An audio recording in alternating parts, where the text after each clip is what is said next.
Que momento que a gente está vivendo no Brasil, né?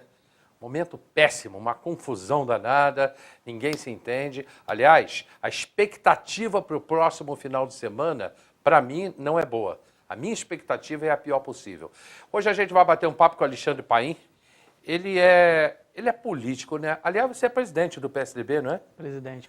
Presidente? Estou presidente, né? Está presidente, né? Na verdade, a gente cumpre o mandato, né? O PSDB aqui em Teresópolis tem diretório eleito e eu já estou no meu segundo mandato. Eu fui reeleito esse ano, vou até 2017. Independente de você ser do PSDB, que hoje faz oposição ao PT e ao governo, né?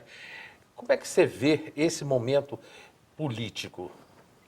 Olha, para o Brasil é sempre um momento triste, né? Independente de partido, eu acredito até que as pessoas tomam algumas posições por contas partidárias, outras não, mas de qualquer forma, no contexto geral, é ruim para o país o que a gente passa, né? E nós não temos um problema só a nível nacional, você vê que se arrasta pelo Estado e pelos municípios, então isso cria uma corrente, né?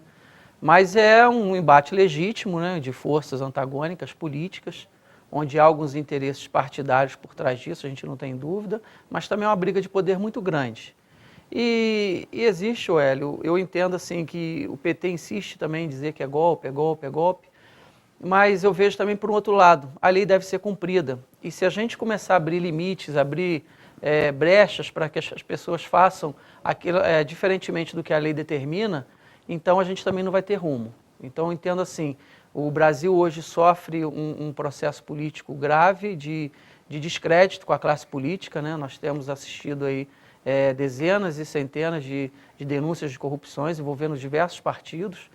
Algumas denúncias são implantadas, falsas, outras são verídicas, algumas ainda estão sendo em análise, então acho que não cabe julgamento. Acho que os tribunais de justiça têm que fazer um papel imparcial, isento de qualquer coisa para garantir a legitimidade de todo e qualquer processo. Agora, eu falei do momento político, Alexandre, mas o momento econômico, ele está ruim no país pelo momento político que o Brasil vive. Esse é um outro reflexo que acontece, né? A gente vem enfrentando há algum tempo já crises, né? E eu costumo dizer que, eu até brinco com alguns colegas, que a gente, independente da política, eu costumo separar as pessoas do partido. Partido a gente segue a diretriz que a gente acredita, a doutrina que a gente leva ali dentro do partido e os trabalhos que nós estamos acostumados a fazer. Mas eu não posso arrumar, por exemplo, um problema com um amigo meu porque ele é do PT, ou porque ele é do PMDB, do PSD, seja qualquer outra sigla. A gente debate política, porque cada um tenta implantar aquela sua ideia. E eu vejo nesse contexto ali, né, o PT há algum tempo vem atropelando algumas coisas economicamente, e eu costumo citar a questão do Lula, quando falou que o Brasil, a crise era mundial, e o Lula falando que o Brasil ia ter uma marolinha. E hoje a gente está vendo esse efeito dessa marolinha, que ela veio crescendo ao longo dos últimos anos, e hoje a gente enfrenta um tsunami econômico, né? E talvez boa parte desse problema que nós vivemos é pelas políticas econômicas que o PT vem implantando desde a era Lula para cá, que ele vem acertando em um determinado ponto, mas depois perdeu o rumo da coisa, e hoje o país vive essa crise política e econômica, onde a gente perdeu muito crédito lá fora. Você vê que, por exemplo, eles cansaram de falar que o PT pagou a dívida externa, mas ao passo que a dívida interna do Brasil hoje está chegando à casa dos 3 trilhões. Então, desde lá de trás, o PSDB vem batendo nessa tecla, nós vemos batendo nessa tecla, que algum dia nós teremos que pagar essa conta, porque a dívida só cresce. Então, hoje que nós vemos que a Dilma enfrenta a questão das pedaladas fiscais, aí eles insistem em dizer que não há crime, que não houve crime, mas houve, né? Houve as discrepâncias políticas que o governo Lula, o governo Dilma, principalmente o governo Dilma, veio cometendo, né, e que a gente vem assistindo. Então, assim, eu entendo que há materialidade, há condição, sim, para que se provoque o processo de impeachment e que eles devam fazer também dentro da legalidade. Sou contra também fazer qualquer tipo de manipulação nos dados. Mas eu acredito também que o Supremo Tribunal Federal, haja vista que está em cima do processo acompanhando de perto, se tiver qualquer uma objeção, eles vão fazer o enfrentamento jurídico na questão. Mas eu tenho convicção que hoje o Brasil vive, a crise que vive, por conta de má gestão do erário público, né, das finanças públicas do país.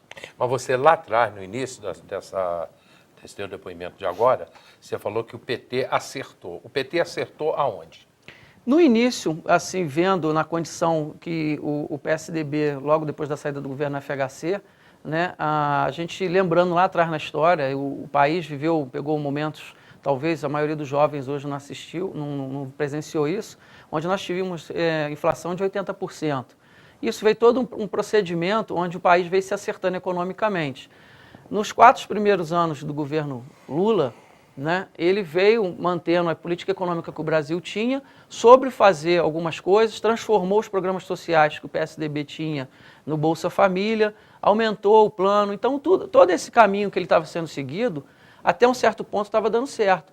Só que para mim, por exemplo, quando começou a vir a crise, que o país começou a apertar, ele ainda continuou mantendo a política do populismo, aquela política de agradar todo mundo, querer fazer e abrir economicamente, e reduziu a receita quando ele fez renúncia de impostos para a linha branca, para a IPI, para uma série de indústrias que ele fez a redução de impostos, mas ele, ao mesmo tempo, ele não acompanhou a questão de gastos do governo, porque você começa a ter um problema ali, porque você tem a redução de receita, mas você também não reduz a despesa, então não vai casar essa conta. Então o grande problema começou aí, porque se tivessem sido, não, nós vamos fazer aqui um movimento econômico onde a gente vai incentivar o consumo, porque o país precisa se mover economicamente. Mas ao mesmo passo ele começa a cortar os gastos do governo, reduzir, enxugar a máquina pública, talvez a gente não estaria com a conta tão absurda para pagar hoje. Bom, eu vou voltar a esse assunto aí do acerto do PT, mas eu quero falar do golpe, que o PT tanto fala do golpe. Eu vejo, Alexandre Paim, eu vejo o seguinte, se você tem direito à defesa, não é golpe. E o PT está tendo direito à defesa, porque você tem aí os ministros todos e o advogado-geral da União, como é que é o nome dele? Foi ministro? Janot. O advogado. O outro não lembro. O ministro, foi ministro do Lula. Você vê que eles estão defendendo o governo, defendendo o PT. Então, tem o direito à defesa. Se tem o direito à defesa, não é golpe. É interessante, o Hélio, bem colocado por você, porque as pessoas ficam só naquele... parece que primeiro eles estão querendo fazer, para passar para a população, né, que não está tendo esse tipo de defesa. Então, o que se implanta hoje é que não vai ter golpe, não vai ter golpe. É a palavra-chave do PT hoje. Mas o que acontece? Isso é todo um processo onde a Constituição garante a ampla defesa do contraditório. Mas você não vê em nenhum momento as pessoas indo para a TV ou discutindo até nas redes sociais com argumentos, dizendo, olha, a Dilma fez isso, mas ela está baseada na lei tal, o argumento é esse. Não existe esse tipo de argumento, você não consegue acompanhar isso. Né? O que eles dizem é que não tem materialidade, que isso é golpe. Que não tem materialidade, isso é golpe. Mas aí aonde está esse erro? Aonde está essa discussão? Porque a oposição, ela vem apresentando tudo aquilo que o governo fez, contrário ao que a lei diz. Então está apresentando essas provas. O que eles têm que fazer nesse momento de defesa? Confrontar essas provas com as objeções dele. Porque uma coisa que acontece muito, Hélio, e que as pessoas têm que pensar nisso, é que assim, mas aí o governo passado também fez, pedalada fiscal. Eles falam isso, que os outros governos também fizeram. O governo passado fez emissão de decreto para alterar a lei orçamentária, que deveria ter passado pelo Congresso e não passou. Então ela alterou por meio de decreto, o governo passado fez. Mas e daí, nós vamos continuar nesse erro? A mentalidade daquele rouba mais faz, daquelas coisas tem que acabar. Porque, por exemplo, eu vou citar para a dona de casa, o empresário que está nos assistindo, entender. Você deixaria dentro da tua empresa um excelente funcionário que produz barbaridades, mas roubando dentro da sua empresa? Ele produz. Ele está lá trabalhando. A faxineira da sua casa dá uma faxina que é uma beleza. Mas você descobre que ela está roubando. Todo dia ela te rouba alguma coisa. Você vai deixar ela continuando lá só porque ela trabalha bem? Eu acredito que não. Então, no governo, também tem que ser essa coisa. A pessoa, assim, o político, ele tem que trabalhar em prol da sociedade. Não interessa se ele está roubando e está fazendo. Ele não pode roubar, ele não está ali para isso. Então, a gente tem que trabalhar, terminar e conscientizar a população dessa coisa. Não é o rouba mais faz, é o que faz com qualidade, com eficiência, que é o que a gente quer na administração Aliás, pública. eu vi uma piada muito interessante. O Adhemar de Barros, para quem não sabe, político antigo, foi governador de São Paulo, né? Político da antiga. E o pessoal dizia que o Adhemar de Barros, que era, ele falava, rouba, mas faz, o Adhemar de Barros, rouba, mas faz. Então, se ele hoje fosse, brincadeira, tá? Ele seria do PT. Se ele estivesse vivo hoje, ele seria do PT. Rouba, mas faz. Olha só, eu vou para o intervalo comercial, mas antes eu quero falar do Bazar Fashion Modas, que está acontecendo ali na Fashion Modas. Vestido de festa a partir de R$30. Se você comprar 4 vestidos, você leva 5. É uma super promoção ao lado do Giz Móveis na Reta. E ainda, vestido de noivas por R$1.500, qualquer vestido. Vestido de noiva, R$1.500, qualquer vestido. Agora, volta aqui para mim, eu preciso fazer uma correção do meu programa de ontem. No programa de ontem, eu falei que a feira de agricultura familiar, vai acontecer no próximo domingo, na Praça Maria Corina, na Barra do Imbuí. Não é no próximo sábado. É sábado às 7 horas da manhã. De 7 da manhã às 2 da tarde na Praça Maria Corina. É a Feira de Agricultura Familiar, feira itinerante que está chegando em Teresópolis. Sábado, a partir das 7 da manhã, de 7 às 2 da tarde. 3 minutos a gente está de volta.